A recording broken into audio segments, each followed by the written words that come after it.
Look at how she's holding that tray. Dr. Kong didn't lower his voice. He didn't need to. In his mind, the new nurse standing just a few feet away couldn't understand a word of Korean anyway.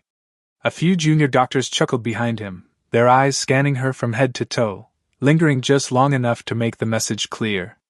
They'll hire anyone these days, Kong continued, flipping through a patient file with exaggerated disinterest. I've seen interns with better posture. She looks like she wandered in from the wrong building. The laughter grew louder. But the nurse didn't react. She didn't flinch. Didn't defend herself. Didn't even look up. Because while they mocked her, she understood every word. And what none of them realized was that within the next few minutes, the life of the most dangerous man in the city would be placed in her hands. If you're ready for a story about power, dignity, forbidden love, and the sweetest revenge you've ever witnessed, then you're in the right place. Hit that subscribe button and turn on notifications because this channel brings you the most addictive romance stories you won't find anywhere else.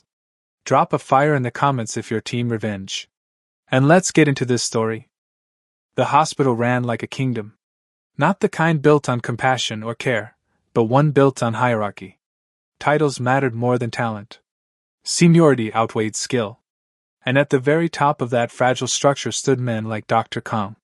He walked the halls of Seoul's Central Hospital with the quiet arrogance of someone who had never been challenged. His white coat was always pristine, his name always spoken with respect, sometimes out of admiration, but more often out of fear. Nurses stepped aside when he passed. Junior doctors straightened their posture. No one questioned him. And especially not someone like her. The new nurse. She had arrived that morning without ceremony. No announcement. No introduction. Just a name printed on a clipboard and a quiet assignment to the surgical floor. Nurse Amara Okoye. To most of the staff, she was just another foreign hire, temporary, replaceable, invisible. But there was something about her presence that didn't quite match the label. She moved with precision. Not the rushed, anxious movements of someone trying to prove themselves, but the calm, deliberate rhythm of someone who had nothing to prove at all. She observed more than she spoke. Listened more than she reacted. And when she did speak, it was brief. Measured. Controlled. That, more than anything, unsettled people. Because in a place like this, silence wasn't humility. It was suspicion. Hey you! The voice cut through the corridor like a blade. Amara turned slightly. Dr. Kong stood at the nurse's station, not looking at her, just snapping his fingers in her direction as if summoning a misplaced tool. Organize these files, he said, sliding a stack toward the edge of the counter. And try not to mix them up. These aren't written in English. A few nearby residents smirked. Amara stepped forward, her expression neutral. Of course, doctor. Her tone was calm. Respectful. But her eyes didn't carry submission. They carried awareness.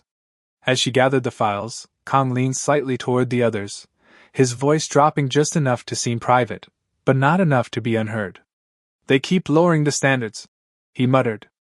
Next thing you know, they'll have patients teaching surgery. Soft laughter followed. Amara didn't respond. Didn't hesitate. Didn't even pause. But inside her mind, every word was recorded with perfect clarity. Not because it hurt, but because it confirmed something she had already understood the moment she walked through those doors. This place wasn't broken. It was blind. Hours passed. The rhythm of the hospital unfolded in controlled chaos. Monitors beeping, carts rolling, voices overlapping in a constant stream of urgency. Nurses rushed between rooms. Doctors issued orders with clipped authority. Lives moved in fragile balance behind every door. And through it all, Amara moved quietly within the system. Unnoticed. Unchallenged. Until moments like these. In room 312, a junior doctor fumbled with a patient chart, misreading a dosage. Amara noticed. She didn't correct him immediately. She waited. Watched. Calculated.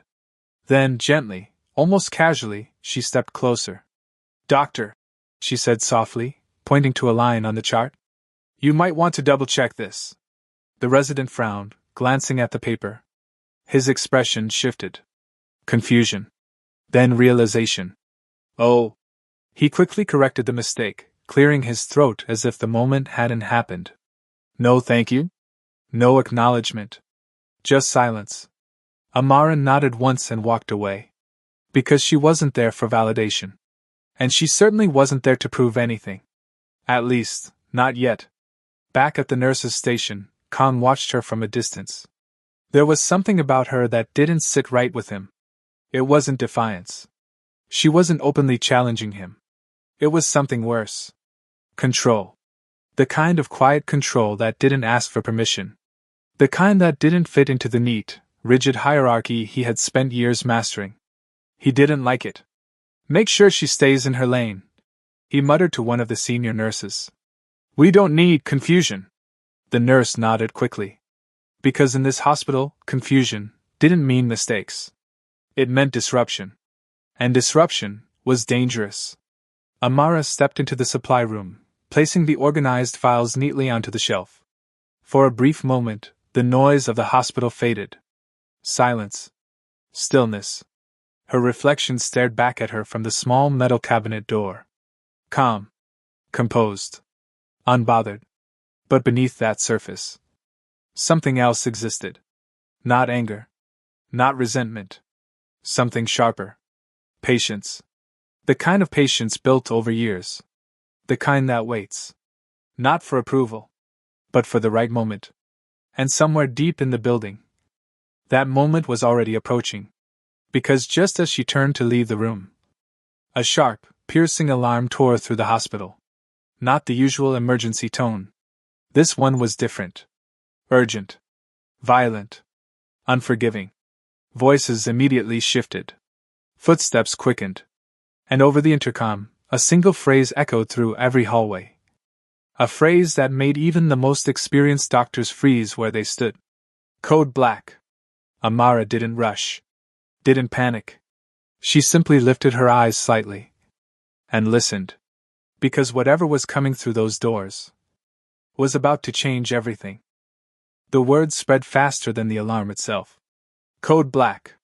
It moved through the hospital like a shockwave, rippling down corridors, slipping under doors, tightening every chest it touched. Conversations died mid-sentence. Footsteps grew sharper, faster. Even the most seasoned doctors felt it, that subtle shift in the air when something wasn't just urgent, but dangerous. Amara stepped out of the supply room just as the first wave of movement surged past her. Gurneys. Crash carts. Nurses calling out vitals before they even reached the trauma bay. No one explained anything. They didn't need to. The energy said enough. And then, the doors at the end of the corridor burst open. Not pushed. Not opened. Burst. A convoy of black-suited men flooded in, their movements precise, controlled, but carrying an unmistakable edge. They weren't hospital staff. They weren't law enforcement. They were something else entirely. Something heavier. Something that didn't ask permission to enter. At the center of it all was the gurney. A man lay motionless on it, his body partially concealed beneath blood-soaked sheets. The fabric clung to him, dark and heavy, each second deepening the stain. His breathing, if it could be called that, was shallow, uneven, fighting for rhythm. And surrounding him, fear. Not the loud, chaotic kind. The quiet kind. The kind that made people careful with their words. Because everyone knew exactly who this man was, even if no one said his name out loud. Amara's eyes narrowed slightly as the gurney sped past her. She didn't need an introduction. Her mind was already working. Chest instability. Labored breathing. Rapid blood loss. Internal pressure. Critical. But before she could step forward, a hand shot out in front of her. Stay back. Dr. Kong. He moved in quickly, inserting himself between her and the incoming trauma team as if the space itself belonged to him. This is not your level, he said sharply, not even looking at her. Assist with supplies if you're told. Otherwise, don't get in the way. His tone wasn't just dismissive. It was territorial. Behind him, the senior surgeons gathered around the gurney as it was wheeled into the trauma room. Orders started flying, fast, overlapping, incomplete. Prep the ore. No, we need imaging first. He's crashing, we don't have time. The voices collided. No one leading.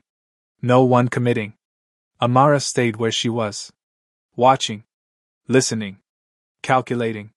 Inside the trauma room, the atmosphere shifted from urgency to instability. The patient's condition was deteriorating faster than expected. The monitor began to spike. Then dip. Then spike again. Blood pressure dropping. Respirations unstable. Where's the scan?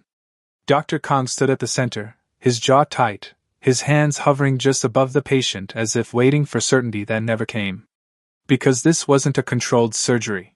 This was chaos. And chaos exposed people. Amara stepped closer to the doorway, her gaze fixed on the patient's chest. Rising unevenly. One side lagging behind the other. Subtle. But fatal. Air pressure. Internal collapse. Her mind connected the pattern instantly. Tension pneumothorax. Every second mattered. Inside the room, no one said it. No one acted on it. They were too busy arguing over protocols. Too careful. Too afraid. Because this wasn't just any patient. This was a man whose survival came with consequences. And whose death came with even worse ones. A sharp, continuous tone suddenly cut through the room. Flat line. For a split second. Everything stopped. No movement. No sound. Just that long, piercing note. One of the residents stepped back, his face pale. We're losing him. Dr. Kang's grip tightened around the scalpel in his hand. But he didn't move. Not yet. Not first. The silence stretched. Outside the glass doors, the men in black suits shifted slightly. Not aggressively. Not yet. But their stillness carried weight. Pressure. A reminder. Amara's eyes flicked from the monitor, to the patient, to the frozen hands of the doctors. And in that moment, she understood something clearly. This wasn't a lack of knowledge. It was fear. Fear of being wrong. Fear of being responsible. Fear of acting and failing. But in trauma, hesitation was failure. The flat line continued. Loud. Unforgiving. And then, quietly. Almost too quietly to notice. Amara took a step forward. No announcement. No permission. Just one step. Then another. Behind her, someone muttered. What is she doing? Dr. Kong finally turned, irritation flashing across his face. I told you to stay. He stopped mid-sentence. Because Amara didn't look at him. Didn't acknowledge him. Her focus was locked entirely on the patient. And for the first time since she arrived, there was no softness in her expression. Only clarity. Only precision. Only intent. The room felt it. That shift. Subtle, but undeniable. Even the noise seemed to lower slightly. As if something had just entered the space that didn't belong to the chaos. Amara's voice came next. Calm. Even. Cutting clean through the tension. He's not dying from blood loss. A few heads turned. Confusion. Resistance. She stepped closer. He's suffocating. The words landed differently. Sharper. More dangerous. Dr. Kang's eyes narrowed. You're out of line. But Amara was already moving. And what happened next would force every person in that room to confront something they weren't ready to face. Because the quiet nurse they had dismissed was about to take control of a situation none of them could handle. For a fraction of a second, no one moved. The words hung in the air, heavy and unwelcome. He's suffocating. It wasn't just what she said. It was how she said it. Not a guess. Not a suggestion. A conclusion. Dr. Kang's expression hardened instantly. That's enough, he snapped, stepping toward her. You don't speak during a critical. But the monitor interrupted him. A violent spike. Then a drop. Then that sound again. Flat line. Louder this time. Closer. More final. A resident stumbled backward, nearly knocking into a tray. We're losing him. No, Kong barked, though his voice carried something new now. Not authority. Uncertainty. He looked at the patient. then at the equipment, then at the other surgeons. Waiting. Hoping someone else would act first. No one did. Because in that room, full of decorated professionals and polished reputations, no one wanted to be the one who made the wrong move.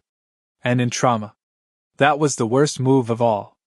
Amara exhaled slowly. Not out of fear. Out of decision. Then she stepped forward. One smooth motion. Deliberate. Unstoppable. Step back. Her voice wasn't loud. But it didn't need to be. It carried something far more powerful than volume. Certainty. Dr. Kong turned toward her again, anger flaring. Do you even understand where you are? If you touch that patient. I said, she repeated, her tone unchanged. Step back. This time. She said it in Korean. Fluent. Clean. Precise. The effect was immediate. It was as if the entire room had been struck. Silence dropped. Not confusion. Shock. Because the assumption they had built their behavior on, the quiet comfort that she didn't understand them, collapsed instantly. Dr. Kong froze. Just for a moment. But that moment was all she needed. Amara moved. No hesitation. No wasted motion. Her hand reached the emergency tray, fingers already selecting what she needed before her mind finished the command. Large bore needle. Her other hand stabilized the patient's chest, her eyes scanning for landmarks with surgical precision. Second intercostal space.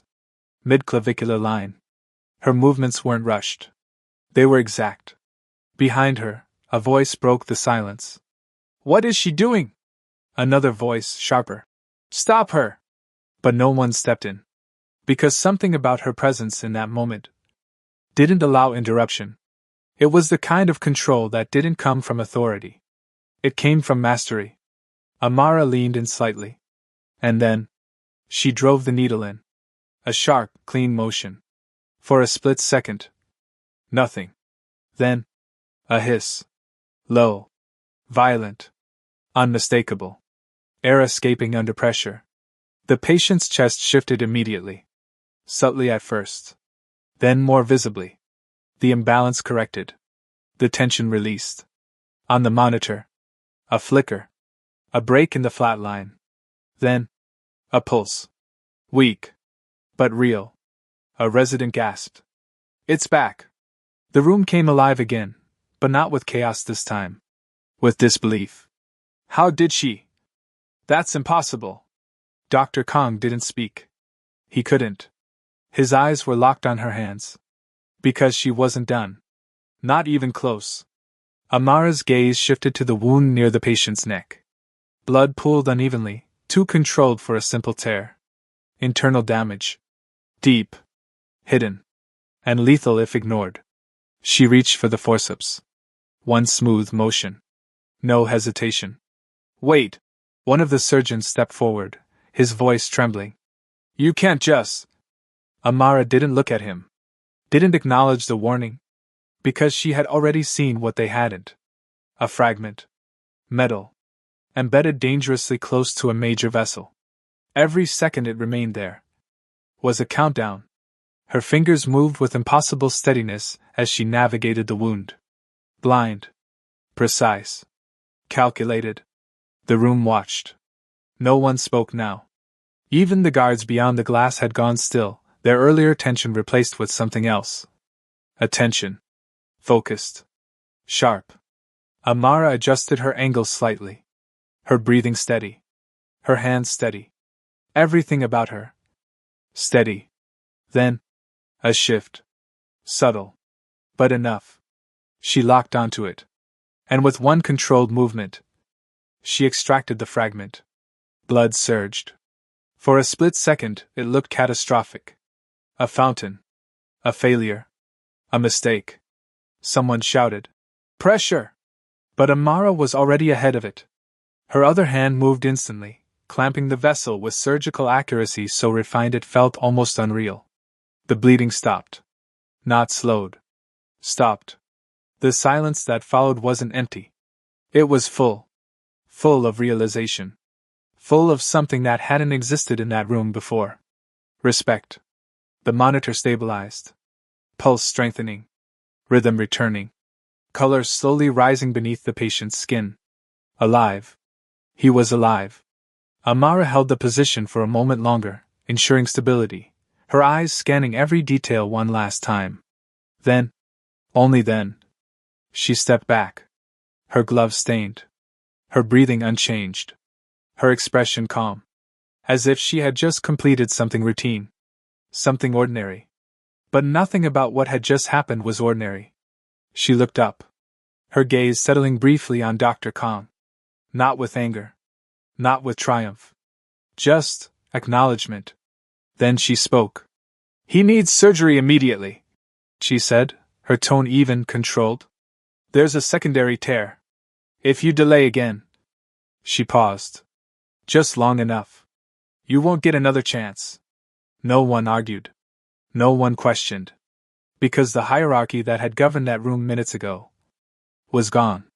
Replaced by something far more powerful. Proof.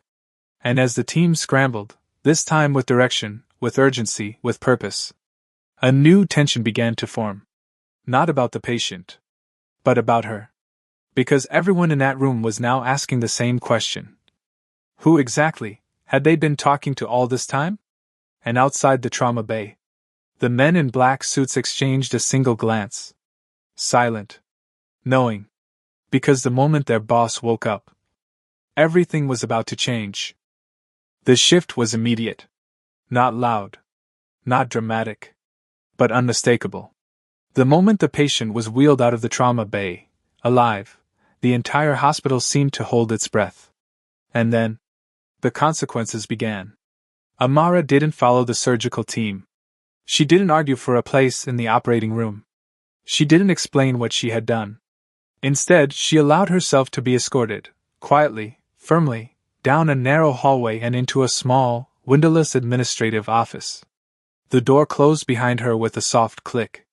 Silence. On the other side of that door, the hospital erupted into controlled chaos. Inside. Stillness. Amara sat in the chair across from the desk, her hands resting lightly in her lap, her posture relaxed. As if she were waiting. Not for judgment. But for something inevitable. Outside, voices bled faintly through the walls. She interfered. Completely out of protocol. If this gets out. Dr. Kang's voice cut through the noise more sharply than the rest. She overstepped. He insisted, pacing somewhere just beyond the door. I had the situation under control. What she did was reckless. Dangerous. A pause. Then lower. She got lucky. Amara didn't react. Didn't shift. Because she had heard that before. Different rooms.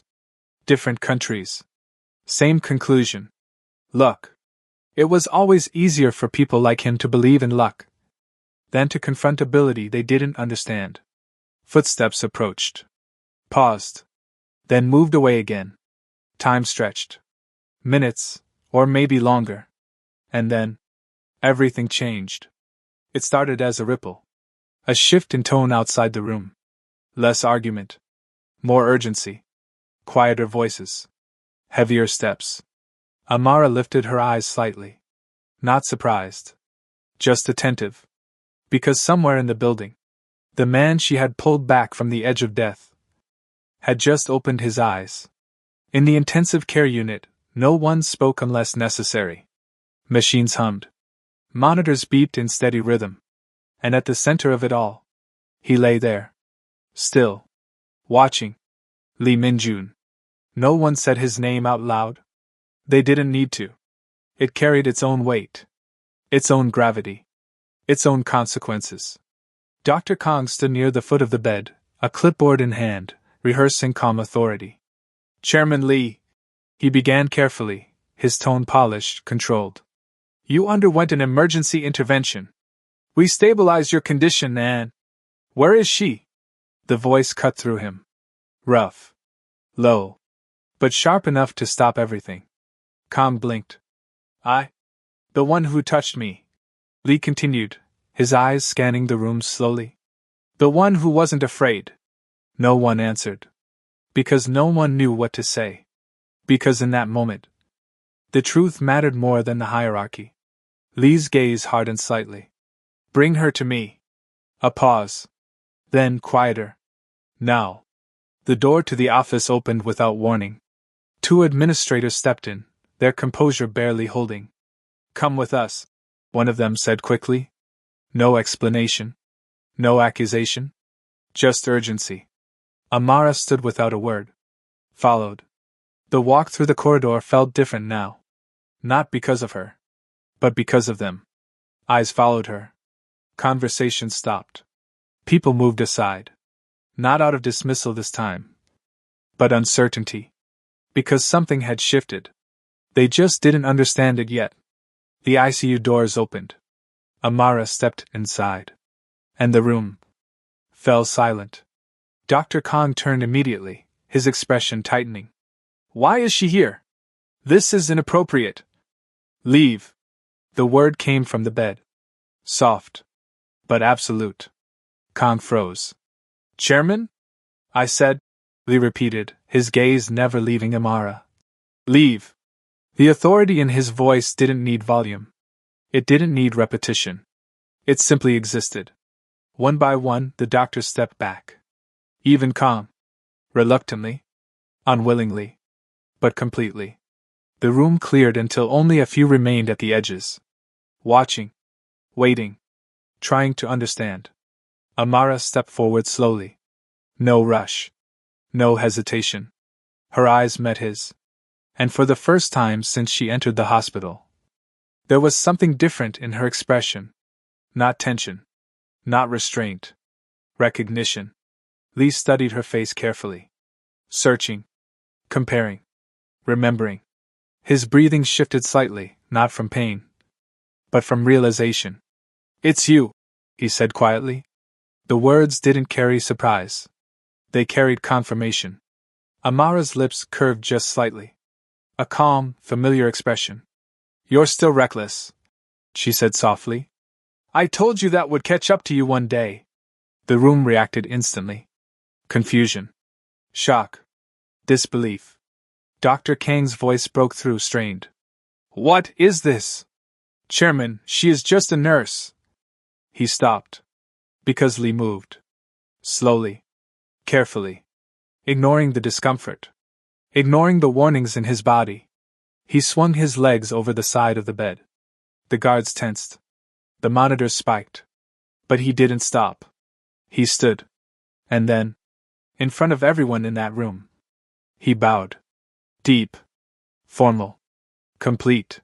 The kind of bow reserved for only one type of person. Someone above you. Someone you owe everything to. My professor, he said, his voice steady despite the strain. The one who saved my life, long before today. Silence didn't follow. Shock did. Visible.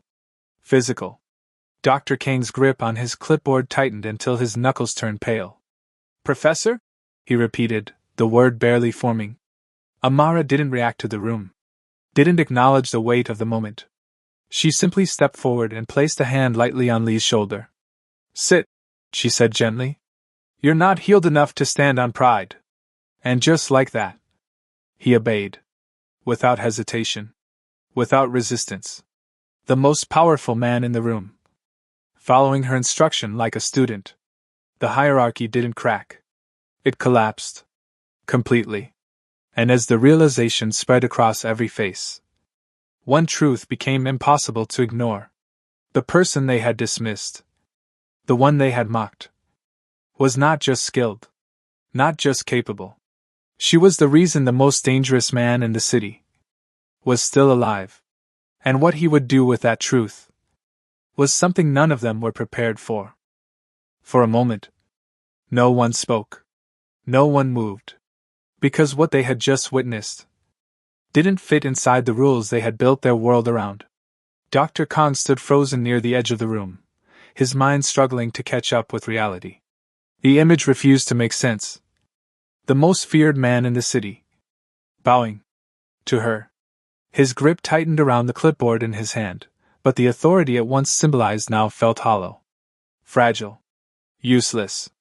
This doesn't change protocol, he said suddenly, his voice sharp, desperate to reclaim control. Whatever history you have, this is still a hospital. There are procedures. Procedures? Lee's voice cut through him like a blade. He didn't raise it. He didn't need to. But something in it had shifted. Not gratitude. Not warmth. Power. Raw. Controlled. Unquestionable. Lee slowly turned his head toward Dr. Kong, his expression calm, but his eyes were cold. Procedure is what almost killed me, he said quietly. While you stood there, waiting to be certain. Each word landed heavier than the last. Dr. Kong opened his mouth to respond. But nothing came out. Because there was no defense against truth spoken that clearly. Lee's gaze lingered for a second longer. Then moved on. As if Kong no longer mattered. As if he had already been erased. The shift was subtle. But devastating. Amara watched the exchange in silence. Not satisfied. Not triumphant. Just observant. Because this wasn't about humiliation. It never was. Lee adjusted slightly in his seat, his attention returning fully to her. The coldness in his expression softened, not into weakness, but into something deeper. Respect. You disappeared, he said, his voice quieter now. After the mountains. No one could find you. Amara held his gaze. I wasn't meant to be found, she replied simply. No explanation. No justification. Just truth. Lee nodded slowly, as if that answer alone was enough. Then, without looking away from her, he spoke again. But this time, to someone else. Call the board. The room stilled. A man in a dark suit stepped forward immediately, phone already in hand. Yes, sir. Dr. Kang's head snapped up. Wait, what are you? Lee raised a single finger. And the question died before it could fully form. When I built my position, Lee continued calmly, I was taught one thing by someone I trusted. His eyes flicked back to Amara for a brief moment. Competence is the only authority that matters. A pause. Then, and today I saw none of it. The words didn't need volume. They carried consequence. Dr. Kong felt it instantly. Not fear. Something worse. Finality.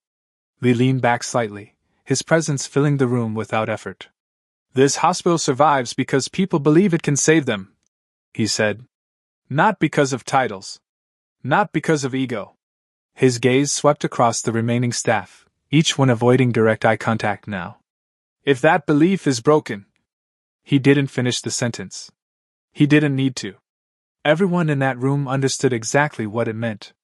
Silence stretched again. Heavy. Uncomfortable. And then, Lee spoke the words that shattered whatever remained of the old order. From this moment on, he said, his tone calm, absolute. She is in charge. A ripple moved through the room. Confusion. Disbelief. Resistance. Dr. Kong stepped forward instinctively. You can't just. I just did. Lee didn't even look at him this time. Which somehow made it worse. Amara didn't react immediately. She didn't step forward. Didn't accept. Didn't refuse. She simply stood there, her expression unchanged. Because authority to her wasn't something given. It was something proven. Lee turned back to her, his voice lowering slightly. You didn't save me just now, he said. You reminded me. A pause. Of what real leadership looks like. For the first time. Something shifted in Amara's eyes. Not emotion. Recognition. Not of power. But of responsibility. And in that moment, the entire room understood something they hadn't before. This wasn't revenge. This wasn't punishment. This was correction. And the woman they had dismissed as invisible was about to redefine everything they thought they understood about power. The transformation didn't happen overnight. But it started that same day. The laughter in the hallways disappeared first. Then the whispers. Then the careless arrogance that had once filled every corner of the hospital. In its place. Silence. Focus. Accountability. Amara didn't move into a corner office. She didn't surround herself with authority. She stayed on the floor. Where the patients were. where the mistakes happened, where the truth couldn't hide behind titles.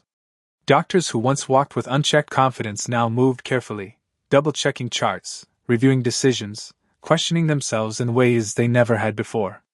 Not out of fear of her, but out of awareness of her. Dr. Kong changed the most. Not instantly, not easily, but visibly. The man who once commanded rooms with arrogance now stood quietly at the edge of them, listening more than speaking, learning more than leading. One afternoon, Amara passed him reviewing a case alone.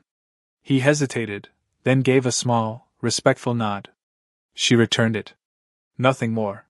Because some lessons didn't need words. 2 months later, the hospital felt different. Lighter. Cleaner. Honest.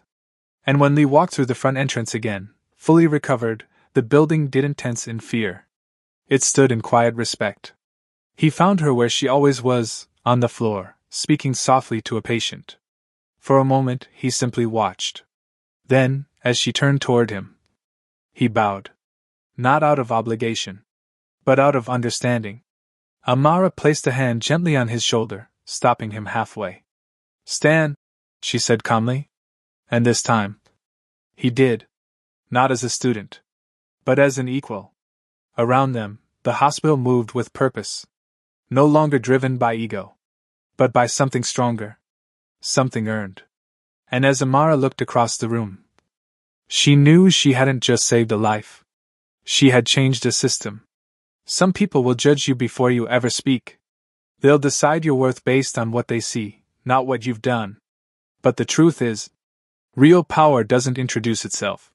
It reveals itself. So the next time someone underestimates you, don't rush to prove them wrong. Let time do it for you. Because when the moment comes, and it always does, the same people who doubted you will be the ones forced to recognize exactly who you are.